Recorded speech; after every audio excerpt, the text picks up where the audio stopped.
CBD, or cannabidiol, has been all the rage for the past couple years. I first heard about CBD when I did a podcast episode in 2021 with my two plastic surgery colleagues, Dr. Sal Pacella and Sam Jurakar, about using CBD for postoperative pain management. There were lots of anecdotes in the news at the time about how CBD was supposed to relieve pain, have neuroprotective effects, and even have cardiac benefits by reducing blood pressure by improving arterial function. The hype grew even greater when all the celebrities jumped on board. Joe Rogan said he used it for his turf toe injury. Kim Kardashian said that she took CBD for her anxiety.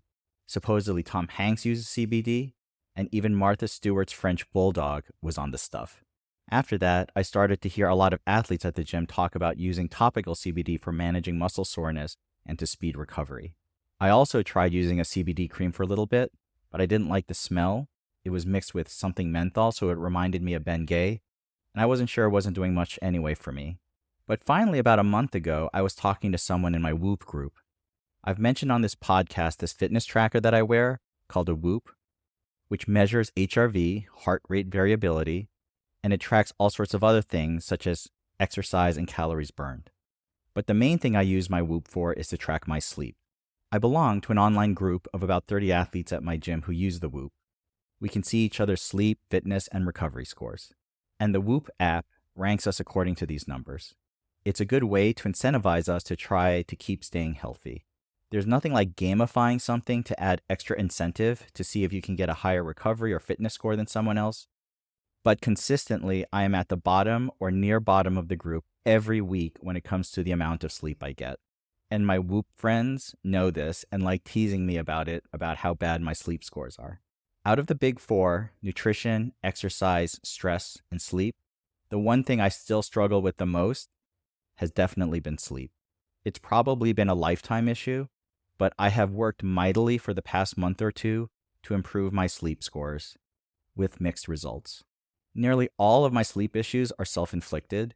The main issue I know is that I just go to bed too late most nights.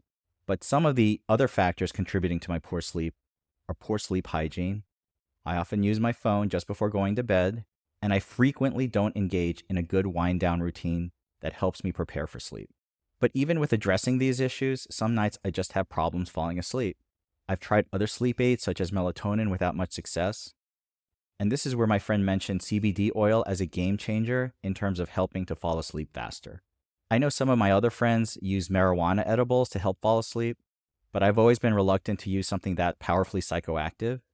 Plus, marijuana is technically still illegal under federal law, even if it is now legal in the state of New Jersey. So to use it just to help me sleep seemed like overkill. But from what I was hearing about CBD, it sounded like an ideal compound to help me fall asleep, so I wanted to try it.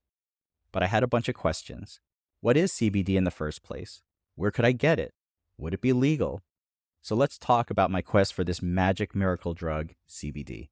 So the first question I had was, what is CBD? Is it weed? Is it illegal? Is it safe? So first of all, just remember, although I am a physician, the information in this podcast is my own anecdotal experience.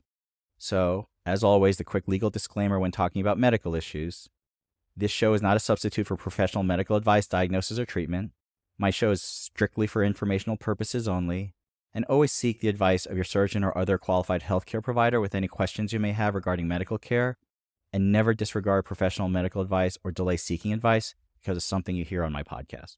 So with that being said, the first question I had was, how is CBD different than, say, the typical marijuana product that people use to get high? So CBD, or cannabidiol, is about one of 113 compounds found in the cannabis plant. And all of these compounds are called cannabinoids. And the most well-known cannabinoid is THC, or tetrahydrocannabinoid, which is the primary psychoactive compound found in cannabis, or marijuana, and that is the THC that causes the well-known high that people get from taking marijuana.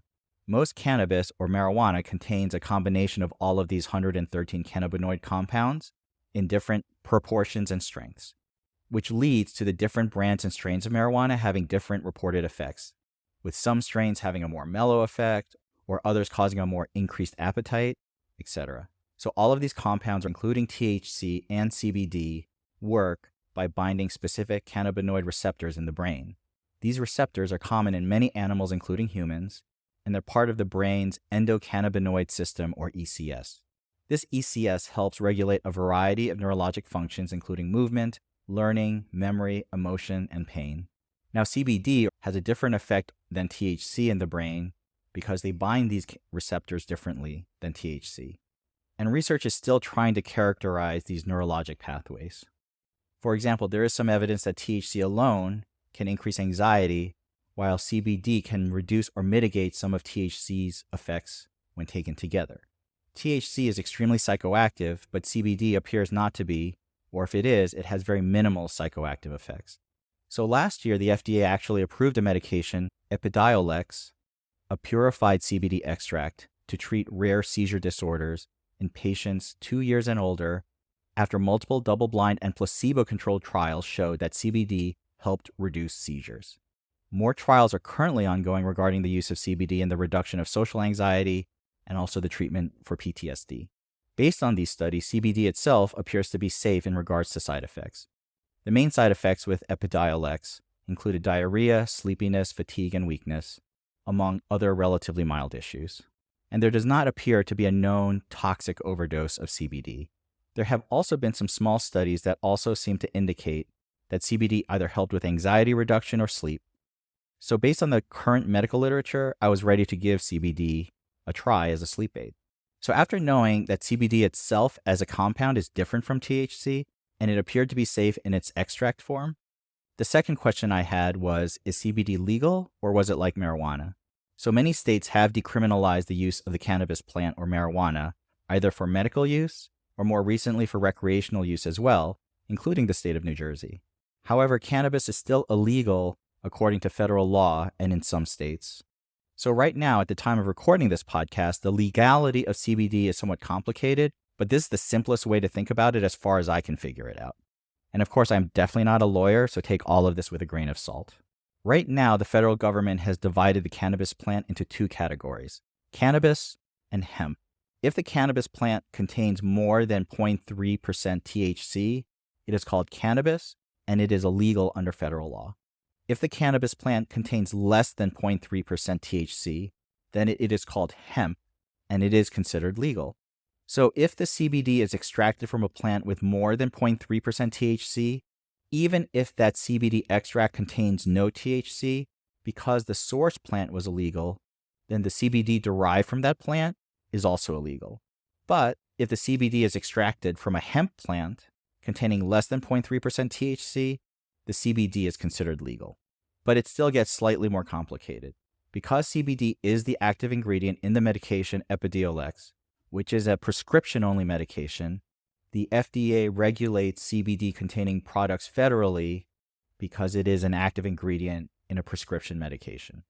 And the FDA has stated that no CBD-containing products can be marketed as a medical supplement or as having any kind of health benefits. Also, as an active ingredient in a prescription medication, CBD is not allowed to be added to food products according to the FDA. So what does this mean on a federal level about the legality of CBD? I'm not exactly sure. I think it's legal to take CBD if it's derived from the hemp plant, but actually selling CBD products or marketing them may actually be illegal, or at least marketing them as medical supplements is illegal. It's hard to say. Now, each state has its own regulation about CBD as well. And in most states, CBD is fully legal, like in New Jersey. Or in many states, it's conditionally legal, depending on the source, whether it's cannabis or hemp, or its total THC content. You'll obviously have to check your local regulations. Okay, so after I knew that CBD might be able to help me sleep, and it was at least legal in New Jersey, and possibly legal on a federal level, as long as I probably didn't market it or sell it to others, my third question was, where could I get CBD from a place that I really knew sold CBD? One study examining CBD products at Virginia Commonwealth University found that out of 9 products advertised as 100% natural CBD extract, one actually contained dextromethorphan, an over-the-counter cough medication, and 4 of the products actually had a synthetic cannabinoid compound known as spice that has been known to have many negative side effects such as anxiety and psychosis. Another study found that more than 2/3 of the CBD product had an incorrect amount of CBD listed on the label, and some of the products actually had higher than allowed concentrations of THC. So looking for a CBD extract, I did what any savvy consumer does when looking for a product. I looked on the internet and I read a bunch of reviews. And I started on Reddit, which has an active CBD forum. And the first company that the forum moderators recommended was a place out of Colorado called CB Distillery. CB Distillery claims that they source their CBD from industrial hemp grown in the United States. They list a bunch of certifications, including from the U.S. Hemp Authority, Colorado Department of Public Health and Environment, and more importantly, they have certificates of analysis for their products from accredited third-party labs. All of their reviews online appeared to be very positive, and they had been in business since 2016. I don't have any affiliation with CB Distillery, but it seemed like a reasonable place to try. They had a million different CBD products available, and I won't get into the nuances about the CBD products, including the differences between full spectrum versus broad spectrum versus isolate CBD, or even other cannabinoids such as CBN plus CBD. That rabbit hole starts to go pretty deep. So you may be asking yourself right now, okay, so what did you actually get and did it work for you? So I did go ahead and get the full spectrum CBD oil tincture from CB Distillery about a month ago. It contains fractionated coconut oil called MCT, or medium chain triglycerides, and full spectrum CBD hemp extract. It is listed as having less than 0.3% THC. The product comes as a 30 milliliter bottle with a dropper. I followed the instructions on the box, which is to take 1 milliliter, which is about 33 milligrams of CBD extract, supposedly a light to moderate dose, hold it under the tongue for 15 seconds, and then swallow just before going to bed. The taste of this CBD extract was pretty bland, basically just tasted like oil, which is tasteless. Maybe there's a slight organic-y tinge to the taste, but nothing bad. And I've used it for a month, and I will say that I do feel like I fall asleep faster. There were some nights I used to lie there thinking about all the things I had to do, or have other concerns or worries on my mind, which would delay sleep.